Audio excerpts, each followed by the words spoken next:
নারী ক্রিকেটারদের যৌন হয়রানির অভিযোগে গঠিত আগের ৩ সদস্যের তদন্ত কমিটির সঙ্গে আরও ২ জনকে যোগ করল বিসিবি। নতুন ২ সদস্য হলেন প্রফেসর ডক্টর নাইমা হক এবং ব্যারিস্টার মোস্তাফিজুর রহমান খান।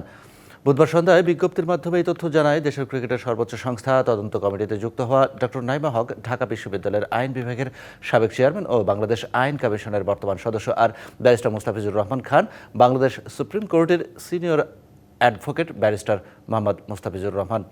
গেল বৃহস্পতিবার নারী ক্রিকেট দলের সাবেক নির্বাচক ও ম্যানেজার মঞ্জুরুল ইসলাম সহ বেশ কয়েকজন ক্রিকেটার এবং ক্রিকেট সংশ্লিষ্টদের বিরুদ্ধে যৌন হয়রানির অভিযোগ আনেন ক্রিকেটার জাহানারা আলম। এর প্রেক্ষিতে গেল রবিবার ৩ সদস্যের তদন্ত কমিটি গঠন করে বিসিবি, বর্তমানে যার সংখ্যা দাঁড়ালো ৫-এ। প্রথম কমিটি গঠনের দিন থেকে নিয়ে আগামী ১৫ কার্যদিবসের মধ্যে তদন্ত প্রতিবেদন জমা দেওয়ার কথাও উল্লেখ করা হয়েছে।